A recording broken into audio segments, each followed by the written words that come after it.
अस्सलामु अलैकुम students. First year chemistry chapter number 1 और हम टॉपिक स्टडी कर रहे हैं concept of mole. Concept of mole से रिलेटेड कुछ डेफिनेशंस वगैरह मेन चीज़ें हमने फर्स्ट लेक्चर में स्टडी कर ली थी। आज के लेक्चर में हम इससे रिलेटेड कैलकुलेशंस पे नज़र डालते हैं। एक्चुअली स्टूडेंट्स, जो मोल से रिलेटेड कैलकुलेशंस हैं वही ज़्यादा इंपॉर्टेंट हैं। अगर आप कैलकुलेशंस पे अच्छी ग्रिप बना लेते हैं, ज़्यादा एग्जांपल सॉल्व करते हैं और मुख्तलिफ़ तरह की एग्जांपल सॉल्व करते हैं, तब आप मोल के कॉन्सेप्ट को बेस्ट तरीके से समझ सकते हैं और इससे रिलेटेड प्रॉब्लम्स को भी इजीली सॉल्व कर सकते हैं। ठीक है ना। इसकी डेफिनेशन जो है वो भी कंसेप्चुअल है। अगर आपकी अच्छी ग्रिप होगी कैलकुलेशंस पे तो इसकी जो डेफिनेशन है वो लिखना आपके लिए कोई मुश्किल नहीं होगा। ठीक है ना। इससे रिलेटेड हमने 4 मज़ीद डेफिनेशंस, ग्राम एटम, ग्राम मालिक्यूल, ग्राम फार्मूला यूनिट, ग्राम आइन, ये भी पढ़ी थी। ठीक है ना। तो इन सब टर्म्स के लिए हम एक कलेक्टिव टर्म मोल या ग्राम मोल यूज़ कर लेते हैं। ठीक है। आज हम पढ़ेंगे कि हम मोल कैसे कैलकुलेट करते हैं। किसी भी चीज़ की अमाउंट अगर मैसेज में दी हुई है तो हम उसको मोल्स में कैसे कन्वर्ट करते हैं, और किसी भी चीज़ की अमाउंट को मोल्स में कन्वर्ट करने का हमें फ़ायदा क्या होता है, ये भी हम पहले लेक्चर में पढ़ चुके हैं। एक्चुअली जब मैसेज हमें दिए जाते हैं सब्सटेंसेस के ग्राम्स में तो हमारे पास उनके बारे में लेस इन्फॉर्मेशन होती है। ठीक है ना। मसलन हमारे पास 18 ग्राम वाटर है तो हमें तो नहीं पता ना उसमें H2O मालिक्यूल्स कितने हैं, लेकिन मोल का कॉन्सेप्ट जब हम शामिल कर लेते हैं तो देन मोल का कॉन्सेप्ट ये कहता है कि किसी भी चीज़ का जो एटॉमिक मैस है, मॉलिक्यूलर मैस है या फार्मूला मैस है या आयोनिक मैस है, उसको अगर हम ग्राम्स में शो कर दें तो वो 1 मोल होता है। ठीक है। जैसे कि H2O एक मालिक्यूल का मैस हमारे पास 18 AMU है, हम उसको ग्राम में शो करते हैं, वो 1 मोल होता है। और किसी भी चीज़ के 1 मोल में पार्टिकल्स की तादाद कितनी होती है, एवोगैड्रोस नंबर के बराबर 6.02 मल्टीप्लाइड विद 10⁻23, बहुत ज़्यादा तादाद होती है।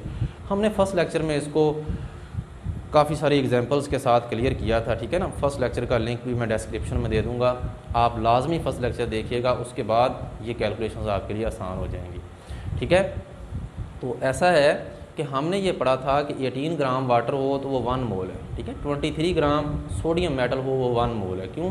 क्योंकि 23 is atomic mass of sodium atom, 23 AMU की जगह हमने ग्राम लगा दिया, तो 23 ग्राम सोडियम अगर हम लेंगे तो क्या होगा, उसमें सोडियम के एटम्स होंगे एवोगैड्रोस नंबर के बराबर और वो सोडियम का 1 मोल है।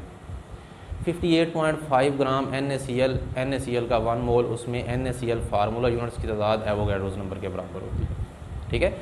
अब ऐसा है कि लाजमी नहीं कि किसी चीज़ की मिकदार हमारे पास उसके एटॉमिक मैस, मॉलिक्यूलर मैस या फार्मूला मैस के बराबर हो। जैसे कि H2O है तो हमारे पास 6 ग्राम H2O भी तो हो सकता है, हमारे पास 100 ग्राम H2O भी हो सकता है। हम इस चीज़ में भी इंटरेस्टेड हो सकते हैं कि हमारे पास 5 ग्राम H2O है तो उसमें H2O के कितने मालिक्यूल्स हैं। ठीक है ना। तो ये है कि कभी भी किसी चीज़ की मिकदार ग्राम्स में है और हम जानना चाहते हैं कि उसमें पार्टिकल्स कितने हैं, एटम्स, मालिक्यूल्स, फार्मूला यूनिट्स कितने हैं, तो देन उस अमाउंट को कन्वर्ट करना पड़ेगा मोल्स में। ये चीज़ आज हमने सीखनी है। तो इससे रिलेटेड हमारी बुक में कुछ एग्जांपल्स हैं, कुछ क्वेश्चंस एक्सरसाइज के हैं जो ये मैंने लिख दिए हैं कुछ, तो इनको हम सॉल्व करेंगे तो हम ये चीज़ इंशाल्लाह बड़ी बेस्ट तरीके से सीख जाएंगे कि मैस टू मोल या मोल टू मैस हमने कैसे मूव करना है। ठीक है। एक्चुअली हमारे पास सीक्वेंस क्या होती है कि हम मूव करते हैं मैस टू मोल और फिर मोल टू पार्टिकल्स। ठीक है। फॉर एग्जांपल क्वेश्चन पूछ लिया गया है कि 6 ग्राम H2O है तो उसमें कितने H2O मालिक्यूल्स होंगे, तो हम क्या करेंगे, H2O का मैस जो 6 ग्राम है उसको मोल्स में कन्वर्ट करेंगे और मोल्स में कन्वर्ट करने के बाद हम बता सकते हैं कि उसमें कितने पार्टिकल्स हैं, उसमें कितने H2O मालिक्यूल्स हैं। ठीक है। लेकिन ये जो हमारे पास मोल टू पार्टिकल कैलकुलेशन है ये हम नेक्स्ट लेक्चर में स्टडी करेंगे। आज का लेक्चर हमारा इस कैलकुलेशन पे बेस्ड होगा, मैस से मोल, मोल से मैस हमने कैसे मूव करना है। ठीक है। ये बाद हम मोल टू मैस भी मूव करते हैं। ये इसी चैप्टर के नेक्स्ट क्वेश्चन में हम स्टिचोमेट्री से रिलेटेड एग्जांपल्स को सॉल्व करेंगे, वहाँ पे ये चीज़ क्लियर होगी हमें कि हमें मोल टू मैस भी मूव करना पड़ता है। ठीक है। तो सम टाइम हम पार्टिकल से मोल की तरफ भी मूव करते हैं, लेकिन ये वाला पोर्शन जो कैलकुलेशंस का है ये हम नेक्स्ट स्टडी करेंगे और इससे रिलेटेड एग्जांपल्स भी नेक्स्ट सॉल्व करेंगे। ठीक है। तो अब मैथ मोल या मोल मैथ कैलकुलेशन से रिलेटेड जो एग्जांपल्स हैं, जो न्यूमेरिकल्स हैं, उनको सॉल्व करते हैं। सबसे पहले हमारी बुक में एग्जांपल नंबर है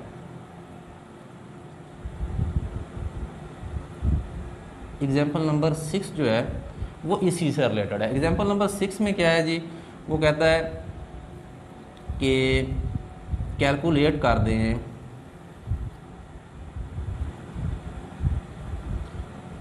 calculate the number of moles इन, किस में नंबर ऑफ मोल्स कैलकुलेट करने हैं। इसके दो पोर्शन हैं। ए पोर्शन है 0.1 ग्राम ऑफ सोडियम, ठीक है, और इसी का हमारे पास बी पोर्शन है 0.1 किलोग्राम ऑफ सिलिकॉन, ठीक है। इनमें क्या कहता है जी, नंबर ऑफ मोल्स कैलकुलेट कर, ठीक है। ये जो मैथ मोल कैलकुलेशन होती है, इसके लिए फार्मूला हम पहले पढ़ चुके हैं। हमारे फर्स्ट टाइप के जो न्यूमेरिकल्स थे उसमें भी तो हमें मोल्स मालूम करना पड़ते थे, तो वहाँ पे हमने ये फार्मूला पढ़ा था कि इसके लिए हम ये फार्मूला यूज़ करते हैं, number of moles is equal to mass of substance. जो भी चीज़ है, वाटर है 6 ग्राम तो 6 ग्राम यहाँ पे आ जाएगा, ओवर क्या आएगा यहाँ पे, मोलर मैस, ठीक है, उसी सब्सटेंस का मोलर मैस, ठीक है। अब ये चीज़ तो हम जानते हैं ना, 18 ग्राम वाटर हो तो वो वाटर का 1 मोल है, अगर 9 ग्राम वाटर होगा तो वाटर का हाफ मोल होगा, ठीक है ना। अगर हमारे पास 6 ग्राम वाटर है, हमारे पास 0.5 ग्राम वाटर है, देन नंबर ऑफ मोल्स कितने होंगे। तो ये क्या तरीका है हमारे पास जी, 0.5 ग्राम मैस वाटर का इधर लिख देना है, जो भी सब्सटेंस है उसका मैस इधर लिख देना है, और मोलर मैस हमने इधर लिख देना है, 18 इधर लिखेंगे, 0.5 over 18 number of moles of water in 0.5 ग्राम हमारे पास आ जाएंगे। तो ये बहुत आसान है, ये फार्मूला हमने आज की इन सब कैलकुलेशंस में यही यूज़ करना है, और इससे हमारे ये सारे क्वेश्चन सॉल्व हो जाएंगे, ठीक है। अब यहाँ पे क्या पूछा गया है जी, नंबर ऑफ मोल्स ही पूछे गए हैं, तो डायरेक्ट मैं सॉल्व करता हूँ इसे। मोल्स हमारे पास क्या होते हैं जी, mass over molar mass. Mass कितना है, 0.1 ग्राम दिया हुआ है हमें, और सोडियम का मोलर मैस कितना होता है। मोलर मैस एक कलेक्टिव टर्म है, atomic mass, molecular mass, formula mass, ionic mass के लिए एक कलेक्टिव टर्म हम मोलर मैस यूज़ कर लेते हैं। Molar mass mean mass of 1 mole of substance, ठीक है। तो मोलर मैस जो सोडियम का है या एटॉमिक मैस जो है वो है 23। इसका यूनिट हम AMU नहीं बल्कि हम लिखते हैं ग्राम पर मोल, ठीक है। इसका मतलब है mess of 1 mole of substance, ठीक है। इसको सॉल्व कर लेंगे आप सिंपली, आपके पास आंसर आ जाएगा। मैं इसको सॉल्व कर ही देता हूँ। 0.1 डिवाइडेड बाय 23, तो ये हमारे पास आ गया जी 0.0043, ठीक है। ये हमारे पास मोल्स आ गए इसके। अब ऐसा है कि ये नेक्स्ट हमारे पास क्वेश्चन है, इसको एक सीक्वेंस में सॉल्व करता हूँ मैं थोड़ा सा, ताकि आपको सीक्वेंस भी क्लियर हो जाए। वैसे तो बुक में सॉल्व्ड है। सबसे पहले तो आप ऊपर लिखेंगे गिवन डाटा या गिवन इन्फॉर्मेशन, जो इन्फॉर्मेशन क्वेश्चन में आपको दी गई है वो नीचे लिखेंगे सीक्वेंस के साथ। इसका फ़ायदा ये होता है सीक्वेंस के साथ कि मिस्टेक के चांसेस मिनिमाइज़ हो जाते हैं। और दूसरी बात कि अगर आप पेपर में एक्सटेंसिव क्वेश्चन या शॉर्ट आंसर क्वेश्चन में सॉल्व कर रहे हैं तो उसमें आप सीक्वेंस के साथ ही लिखेंगे, तो एग्जामिनर चेक करेगा कि किस मेथड से सॉल्व किया गया है, स्टेप्स जो हैं सारे वो ठीक हैं या नहीं, ठीक है ना। तो सीक्वेंस लाजमी माइंड में रखनी है। तो इसमें हमारे पास गिवन डाटा क्या है जी, मैस ऑफ सिलिकॉन दिया गया है, ठीक है ना। सबसे पहले मैस ऑफ सिलिकॉन है हमारे पास 0.1 किलोग्राम, ठीक है। तो एक बात स्टूडेंट्स याद रखिएगा कि मोल्स मालूम करते वक्त ये जो मैस है ये हमेशा हम ग्राम्स में लेते हैं, ठीक है। और जब भी आपने एग्जांपल सॉल्व करते वक्त ये फार्मूला लिखना है तो मैस साथ ये ब्रैकेट में आप ग्राम्स लिख देंगे बेस्ट एक्सप्रेशन के लिए, ठीक है। इसको ग्राम्स में हम कन्वर्ट करते हैं 0.1 मल्टीप्लाइड विद के की जगह हम 1000 लगा देते हैं। के का मतलब भी 1000 होता है। तो यहाँ पे क्या होगा हमारे पास, ये देखें 0.1 मल्टीप्लाइड विद 1000 हमारे पास 100, ठीक है। 100 ग्राम सिलिकॉन है और इसके बाद हमारे पास आ गया मोलर मैस ऑफ सिलिकॉन। ये भी लिख देते हैं क्योंकि इसकी भी हमें ज़रूरत पड़नी है इसमें सॉल्व करते वक्त। मोलर मैस ऑफ सिलिकॉन हमारे पास होता है 28.086 और इसका यूनिट होता है ग्राम पर मोल, ठीक है। या हम इसको 28 भी लिख सकते हैं, ठीक है ना। अगर तो आपके पास पेपर में क्वेश्चन आता है कि calculate the number of moles in 0.1 kilogram of silicon और आगे ब्रैकेट में आपको सिलिकॉन का ये मैस भी दिया हुआ है, तो आप फिर ये एग्जैक्ट मैथ्स यूज़ करके सॉल्व करेंगे। अदरवाइज़ आप 28 यूज़ करें और सॉल्व कर दें, कोई मसला नहीं, आपका आंसर ठीक होगा, एक्यूरेट माना जाएगा। ये 7 डेसिमल के बाद वाली वैल्यूज़ ये मेमोराइज़ करना मुश्किल होती है, इसलिए हम राउंड ऑफ करके इन मैसेज को याद कर लेते हैं। मोल्स, ठीक है, मोल्स मालूम करते हैं जी हम। ये 100 ग्राम लेंगे, यहाँ पे हम ये 0.1 किलोग्राम वाला मैस नहीं पुट करेंगे बल्कि ग्राम वाला मैस पुट करेंगे, और 28.086, ठीक है ना। इसको आप सॉल्व कर लेंगे, आंसर आ जाएगा। ये बहुत सिंपल है।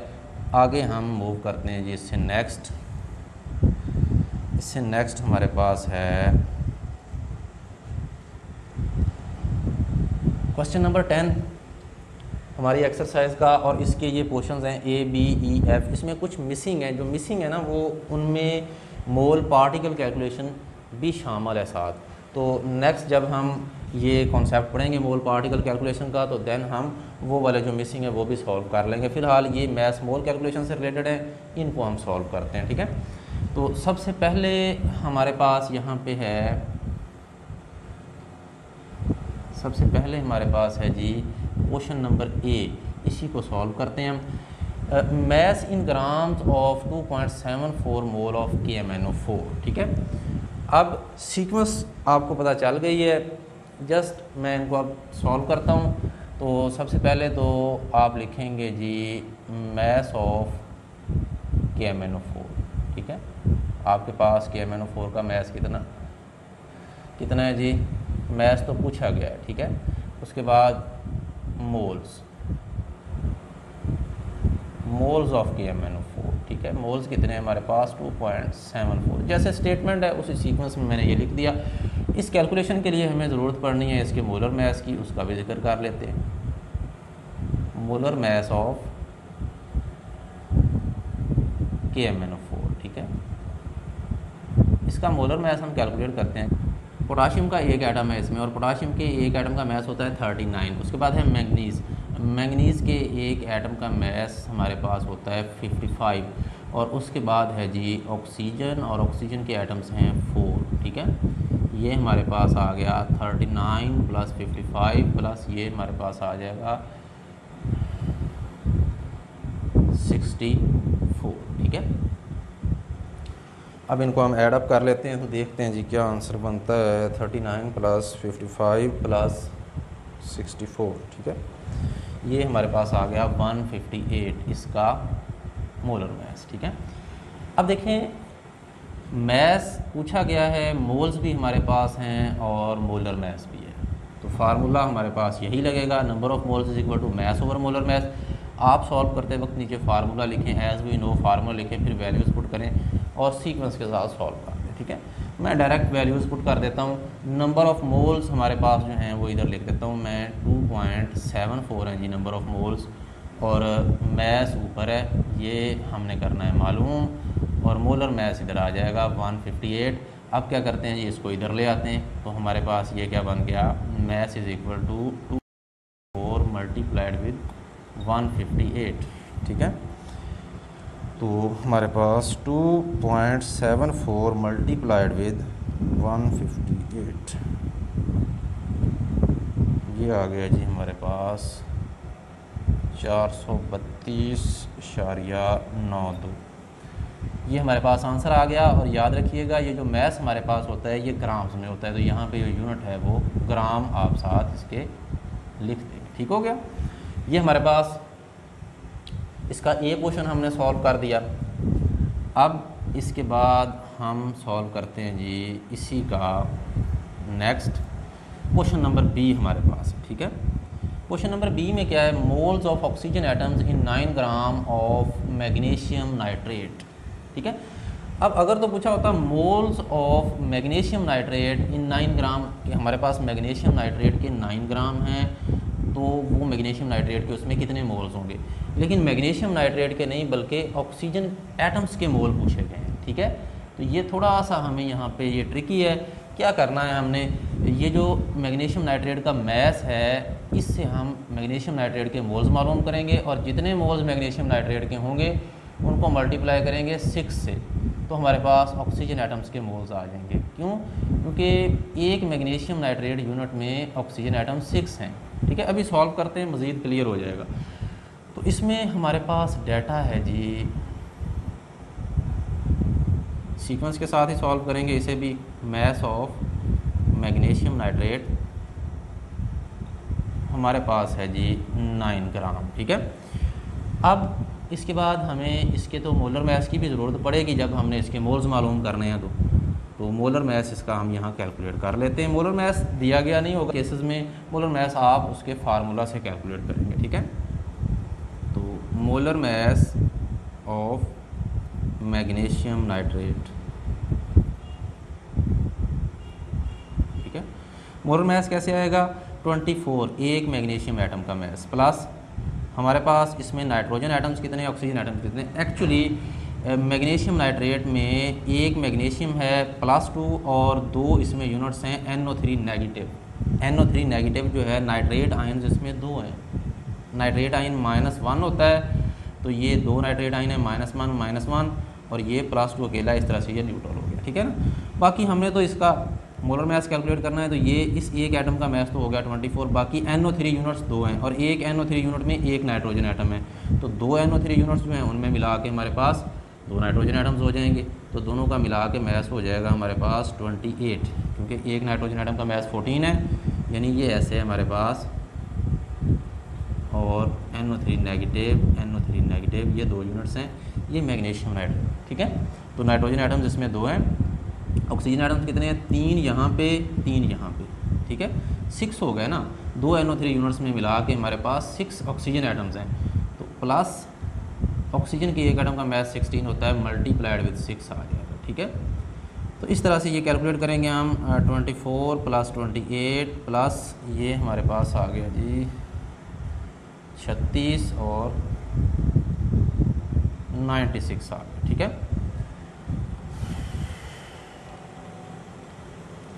ही आ गया। ठीक है, तो इसको हम ऐड अप कर लेते हैं। 96 + 28 + 24, ठीक है, ये आ गया 148।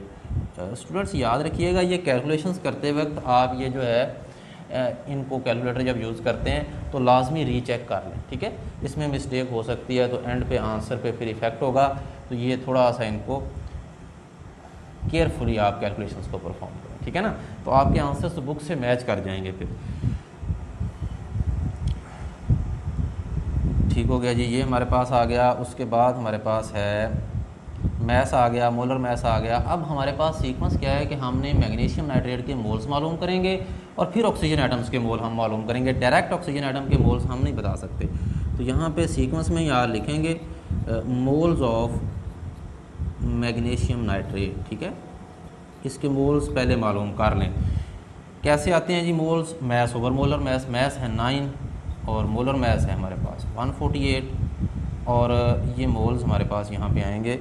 कितने मोल्स आ रहे हैं जी, 9 / 148 0.0608 मोल्स हमारे पास आ रहे हैं। ठीक है, ये हैं जी number of moles of magnesium nitrate.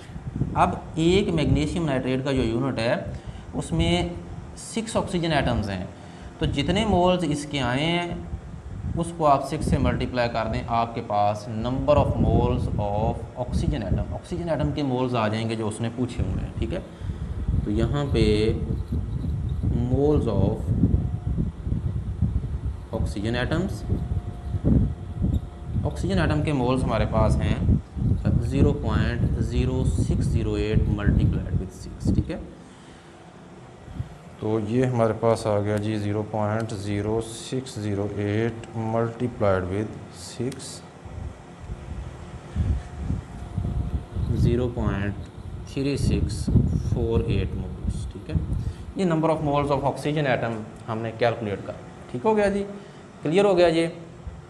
इसके बाद हमारे पास नेक्स्ट है, नेक्स्ट हम सॉल्व करते हैं क्वेश्चन नंबर ई जिसमें पूछे गए हैं मोल्स ऑफ Cl एटम्स, ठीक है ना। ये अगर आप ये क्वेश्चन नंबर बी इसको एग्जैक्टली सॉल्व कर लेते हैं तो ये आपके लिए कोई प्रॉब्लम नहीं क्रिएट करेगा, बिल्कुल उसी तरह से। Moles of Cl atoms in 0.822 gram of C2H4Cl2, ठीक है। क्या करेंगे कि ये जो मैस है इससे हम C2H4Cl2 के मोल्स बना लेंगे और फिर जितने मोल्स आएंगे उनको मल्टीप्लाई किससे करेंगे, 2 से। ठीक हो गया। सॉल्व करते हैं हम इसको भी। ये हमारे पास क्या है जी कि डेटा है मैस ऑफ C2H4Cl2, मैस कितना है 0.822 ग्राम, ठीक है। मोलर मैस इसका हमें चाहिए होगा, वो भी कैलकुलेट कर लेते हैं। मोलर मैस ऑफ C2H4Cl2 कितना आएगा, ये 12 और 12 24 हो जाएगा, 2 कार्बन एटम्स का 24 प्लस ये 4 हाइड्रोजन एटम्स हैं और 2 क्लोरीन एटम्स हैं। एक का मैस होता है 35.5, दोनों का मिला के हो जाएगा 71, ठीक है। इनको हम ऐड अप कर लेते हैं, ठीक है। 71 प्लस 4 प्लस 24, ठीक है जी, 99 बन रहा है। अब मोल्स आ जाएंगे, मोल्स ऑफ C2H4Cl2, ये पहले हमें मालूम करना पड़ेंगे, फिर हम क्लोरीन एटम्स के मोल्स बता सकते हैं। तो इसका मेथड क्या है, 0.822/99, ठीक है। यहाँ से जो आंसर हमारे पास आएगा 0.822 डिवाइडेड बाय 99, हमारे पास आ गया जी 0.0083, ठीक है। ये हमारे पास आ गए number of moles of C2H4Cl2, ठीक है।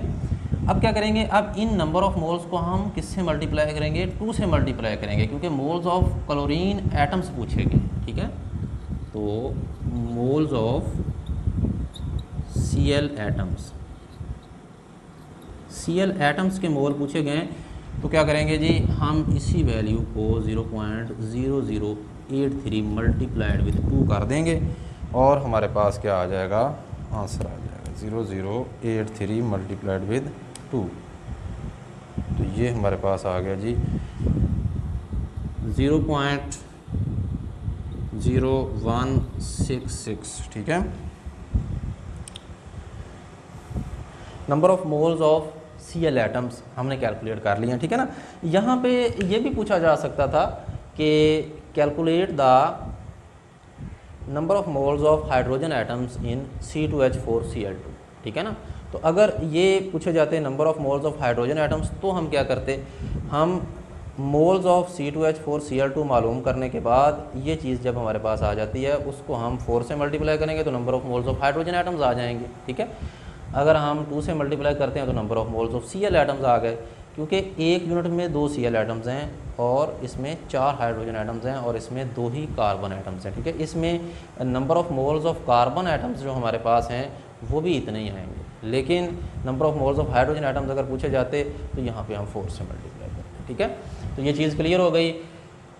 अब यहाँ पर हमने ये सारी कैलकुलेशंस परफॉर्म की हैं, जिसमें कि हमने क्या किया है, मैस टू मोल हम मूव कर गए हैं, ठीक है। तो कभी कभार ऐसा होता है कि हमें मोल से मैस में भी आना पड़ जाता है, ठीक है। ये हमने एग्जांपल नंबर 6 सॉल्व किया है, बाकी ये क्वेश्चन सॉल्व किए हैं और ये एक हमारा रह गया, इसको भी सॉल्व करते हैं। और हमारे पास है एग्जांपल नंबर 7 जिसमें हम मोल्स से मैस में मूव करते हैं, उसको भी सॉल्व करते हैं, उसका भी देखते हैं क्या मेथड है, ठीक है। मैं ये अरेज कर दूँ। तो अब हम देखते हैं जी यहाँ पे एग्जांपल नंबर 7 भी सॉल्व करते हैं, ठीक है ना। मोल से मैस में भी हमें मूव करना पड़ सकता है। ये चीज़ हम जब स्टिचोमेट्री पढ़ेंगे ना, नेक्स्ट क्वेश्चन हमारे इस चैप्टर का लास्ट टाइप के हमारे न्यूमेरिकल्स इस चैप्टर के, तो वहाँ पे हमें अक्सर मोल से मैस में मूव करना पड़ेगा, ठीक है। तो ये फ़िलहाल एग्जांपल नंबर 7 देखते हैं। एग्जांपल नंबर 7 हमारे पास है जी कि calculate the mass of 10 raised to the power -3 moles of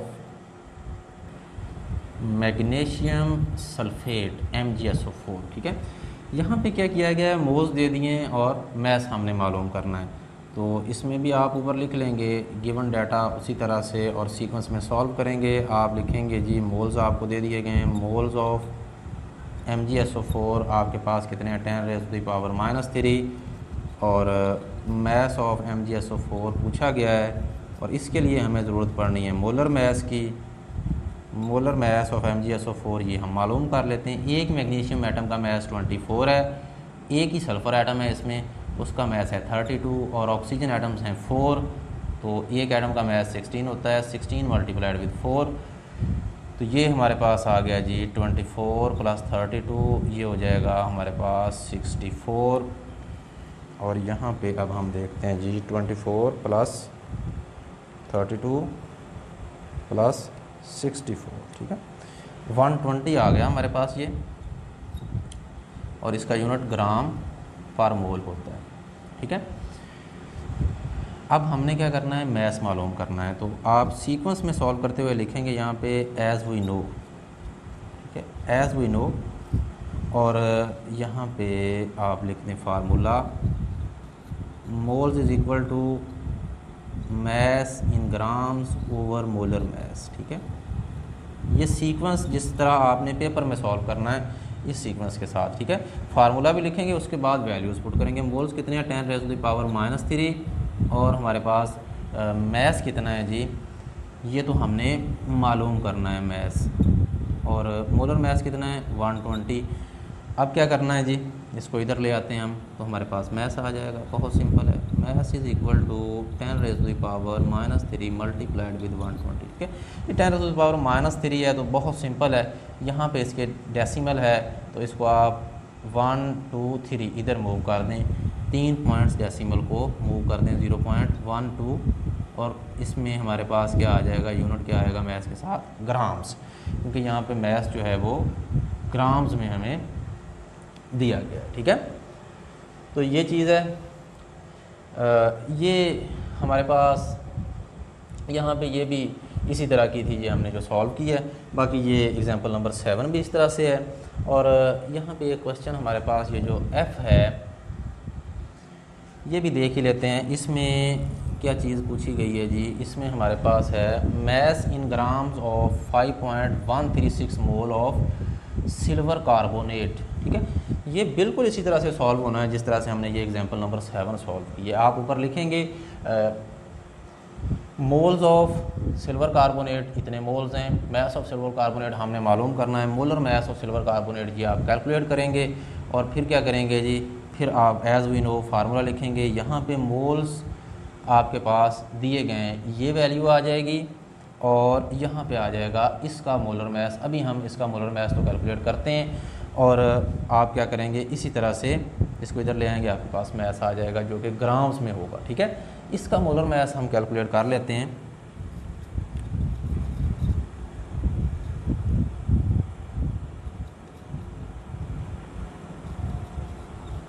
molar mass of Ag2CO3। ठीक है ना, तो ऐसा है कि सिल्वर जो है इसके एक एटम का मैस होता है 108 मल्टीप्लाइड विद 2, एंड हमारे पास आ जाएगा प्लस कार्बन के एक एटम का मैस 12 होता है, और प्लस ऑक्सीजन के हैं 3 एटम्स, तो एक एटम का मैस 16 होता है मल्टीप्लाइड विद 3। ठीक है, ये आ गया।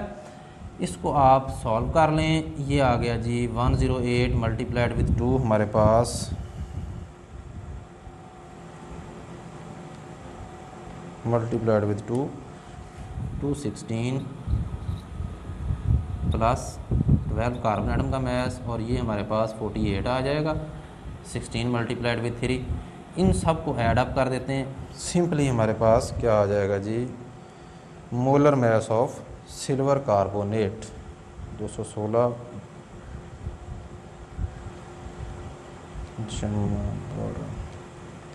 48 ऐड हो गया जी, ये हमारे पास आ गया 276। ठीक है, तो बिल्कुल ये यहाँ पे ग्राम पर मोल इसका यूनिट होता है, मोलर मैस है।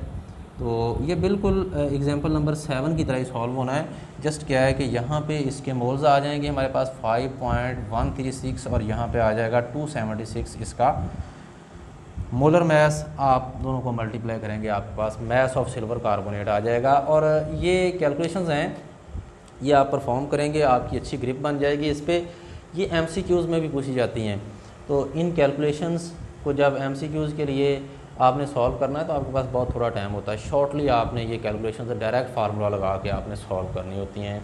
मसलन ये आ गया moles of Cl atoms in, ठीक है ना, 0.822 ग्राम ऑफ C2H4Cl2। तो आपने इतना कुछ लिखना नहीं है, आपने क्या करना है, आपको पता है इसका मोलर मैस एक साइड पे कैलकुलेट करें। ये हमारे पास है 24 + 4 + 71 इसका मोलर मैस आ जाएगा। ये ऊपर लिखें, मोलर मैस नीचे लिखें, डिवाइड करें और फौरी तौर पे जो आंसर आता है उसको आप 2 से मल्टीप्लाई कर दें। जैसे आप कैलकुलेशन खुद परफॉर्म करेंगे आपकी ग्रिप इन पे स्ट्रॉन्ग हो जाएगी, ठीक है। और इसके अलावा यहाँ पे मैंने जिक्र किया सब के नामों का, सिल्वर कार्बोनेट है, ये मैग्नीशियम नाइट्रेट है, ये हमारे पास पोटाशियम पर मैग्नेट हमारे पास है KMnO4, ठीक है ना। ये लैब में बहुत ज़्यादा यूज़ होता है टाइट्रेशंस वगैरह में। तो ये आप प्रैक्टिकल्स में देखेंगे, इसके सोल्यूशन हम यूज़ करते हैं। इसका मैंने नेम का जिक्र नहीं किया। एक्चुअली ये हमारे पास है 2 कार्बन एटम्स हैं, 4 हाइड्रोजन एटम्स हैं और 2 ही इसमें क्लोरीन एटम्स हैं। ये हमारे पास है इथाइलिन डाइक्लोराइड, ठीक है ना। इसके हमारे पास फार्मूलाज जो हैं वो एक से ज़्यादा पॉसिबल हो सकते हैं। मैं यहाँ पे लिख देता हूँ। 2 कार्बन एटम्स हैं ना, तो इसमें 2 ही Cl एटम्स हैं। तो ये यहाँ पे ये 2 Cl एटम्स मैंने इधर लगा दिए और ये 2 कार्बन एटम्स हो गए और 7 हाइड्रोजन एटम्स हो गए।